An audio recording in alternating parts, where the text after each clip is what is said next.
بسم اللہ الرحمن الرحیم۔ السلام علیکم۔ بیان کیا جاتا ہے کہ بنی اسرائیل میں ایک شخص تھا جس کی بیوی نہایت حسین تھی، جس پر وہ اسرائیلی فریختہ تھا۔ چنانچہ جب اس عورت کا انتقال ہو گیا تو اس اسرائیلی کو بڑا قلق ہوا اور ایک مدت تک وہ اس عورت کی قبر پر بیٹھا روتا رہا۔ اتفاقاً حضرت عیسیٰ علیہ السلام کا ادھر سے گزر ہوا تو انہوں نے اس اسرائیلی کو پریشان حال دیکھ کر اس کا سبب معلوم کیا۔ جب اسرائیلی نے اپنا واقعہ بیان کیا تو حضرت عیسیٰ علیہ السلام نے دریافت فرمایا، کیا تو چاہتا ہے کہ میں اس کو تیرے لیے زندہ کر دوں؟ اس نے عرض کیا کہ ہاں حضور، یہی میں چاہتا ہوں۔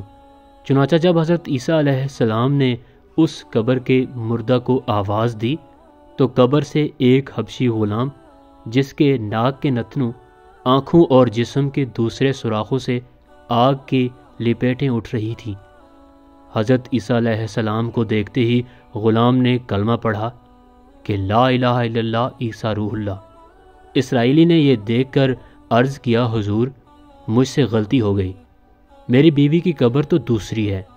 یہ سن کر حضرت عیسیٰ علیہ السلام نے حبشی کو حکم دیا کہ تم اپنی قبر میں واپس ہو جاؤ۔ چنانچہ وہ مردہ ہو کر گر گیا اور اس کی قبر کو مٹی سے چھپا دیا گیا۔ پھر حضرت عیسیٰ علیہ السلام نے اس دوسری قبر کی جانب توجہ فرمائی اور حکم دیا کہ اے صاحب قبر، اللہ کے حکم سے زندہ ہو جا۔ چنانچہ قبر پھٹی اور اس سے ایک عورت سر سے گرد جھاڑتی ہوئی باہر آ گئی، جس کو دیکھ کر اسرائیلی بولا کہ یا روح اللہ، میری بیوی یہی ہے۔ اور حضرت عیسیٰ علیہ السلام کے حکم سے وہ اسرائیلی اپنی بیوی کو ہمراہ لے کر واپس ہونے لگا، مگر عرصہ سے جاگا ہوا تھا، اس لیے اس پر نیند کا غلبہ ہو گیا اور اس نے بیوی سے کہا کہ تیری قبر پر گریہ زاری اور بیداری نے مجھے ہلاک کر دیا ہے، اس لیے میں چاہتا ہوں کہ کچھ دیر آرام کر لوں۔ بیوی کہنے لگی کہ ہاں، آپ آرام کر لیجئے۔ چنانچہ وہ اسرائیلی بیوی کے زانوں پر سر رکھ کر سو گیا۔ اتنے میں ایک گھوڑے پر سوار ایک شہزادے کا ادھر سے گزر ہوا جو اپنے زمانے کا یکتا حسین تھا، جس کو دیکھ کر شہزادی از خود فریختہ ہو گئی اور اس کا دل قابو میں نہ رہا۔ اس نے شوہر کا سر زانوں سے نیچے رکھا اور فرط محبت و غلبہ و عشق سے مجبور ہو کر شہزادے کے سامنے جا کھڑی ہوئی۔ ادھر جیسے ہی شہزادے کی نظر اس پر پڑی، وہ بھی اس کو دیکھ کر اس پر فریختہ ہو گیا اور عورت کی خواہش پر اس کو اپنے گھوڑے پر بٹھا کر لے گیا۔ چنانچہ اس کے شوہر نے بیدار ہو کر جب اپنی بیوی کو نہ پایا تو نہایت پریشان ہوا اور اس کے ملنے کی تدبیر سوچنے لگا۔ سوچتے سوچتے آخر اس کے نشانے قدم پر چل کر اپنی بیوی کو تلاش کر لیا، جو شہزادے کے پاس پہنچ چکی تھی۔ اس کو دیکھ کر اسرائیلی نے شہزادے سے عرض کیا کہ یہ میری بیوی ہے، آپ اس کو چھوڑ دیجئے۔ ابھی شہزادہ کچھ کہنے ہی نہ پایا تھا کہ اس عورت نے کہا، میں تیری بیوی نہیں بلکہ شہزادے کی لونڈی ہوں۔ یہ سن کر شہزادہ اسرائیلی سے کہنے لگا، کیا مجھ سے میری لونڈی کو لینا چاہتا ہے؟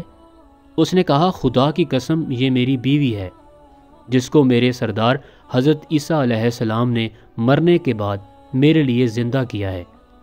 ابھی یہ گفتگو ہو رہی تھی کہ اتفاقاً حضرت عیسیٰ علیہ السلام بھی وہاں تشریف لے آئے، جن کو دیکھ کر اسرائیلی کہنے لگا، یا روح اللہ، کیا یہ میری وہ بیوی نہیں ہے جس کو آپ نے میرے لیے زندہ کیا ہے؟ حضرت عیسیٰ علیہ السلام نے فرمایا کہ ہاں، یہ وہی ہے۔ یہ سن کر عورت کہنے لگی کہ یا روح اللہ، یہ شخص جھوٹا ہے، میں تو شہزادے کی لونڈی ہوں۔ حضرت عیسیٰ علیہ السلام نے فرمایا، کیا تو وہ عورت نہیں جس کو میں نے اللہ تعالیٰ کے حکم سے زندہ کیا ہے؟ عورت نے کہا، یا روح اللہ، باخدا میں وہ نہیں ہوں۔ اس کے بعد حضرت عیسیٰ علیہ السلام نے فرمایا، جو جان خدا کے حکم سے میں نے تجھے دی ہے اس کو واپس کر دے۔ یہ سنتے ہی وہ عورت پھر مردہ ہو کر گر پڑی اور حضرت عیسیٰ علیہ السلام فرمانے لگے کہ جو شخص ایسے آدمی کو دیکھنا چاہے جو کافر مرا تھا اور زندہ ہو کر ایمان لایا تو وہ اس حبشی غلام کو دیکھ لے جو پھر ایمان کی حالت میں مرا ہے، اور جو کوئی ایسے شخص کو دیکھنا چاہے جو مومن مرا تھا پھر اللہ نے اس کو زندہ کیا اور وہ کافر ہو کر حالت کفر میں مر گیا تو وہ اس عورت کو دیکھ لے۔ اس واقعہ کو دیکھ کر اسرائیلی نے قسم کھائی اب کبھی نکاح نہ کروں گا، اور میدانوں کی طرف نکل گیا جہاں اللہ تعالیٰ کی عبادت میں مصروف رہ کر اسے موت آ گئی۔ اللہ تعالیٰ اس پر رحم فرمائے۔ حاصل، نبی اور رسول کے اقرار و انکار کا نتیجہ اس حکایت سے ظاہر ہوتا ہے، اور سبق ملتا ہے کہ کامیابی اپنے نبی صلی اللہ علیہ وآلہ وسلم کی اطاعت و محبت سے ہی مل سکتی ہے۔ چنانچہ ہمیں بھی چاہیے کہ ہر حال میں اپنے نبی صلی اللہ علیہ وآلہ وسلم کی اطاعت کو سامنے رکھیں، چاہے دل مانے یا نہ مانے، لیکن نبی کریم صلی اللہ علیہ وآلہ وسلم کے طریقوں کو لازمی اپنایا جائے۔ اللہ تعالیٰ اس واقعے سے سبق حاصل کر کے عمل کرنے کی توفیق عطا فرمائے۔ آمین یا رب العالمین۔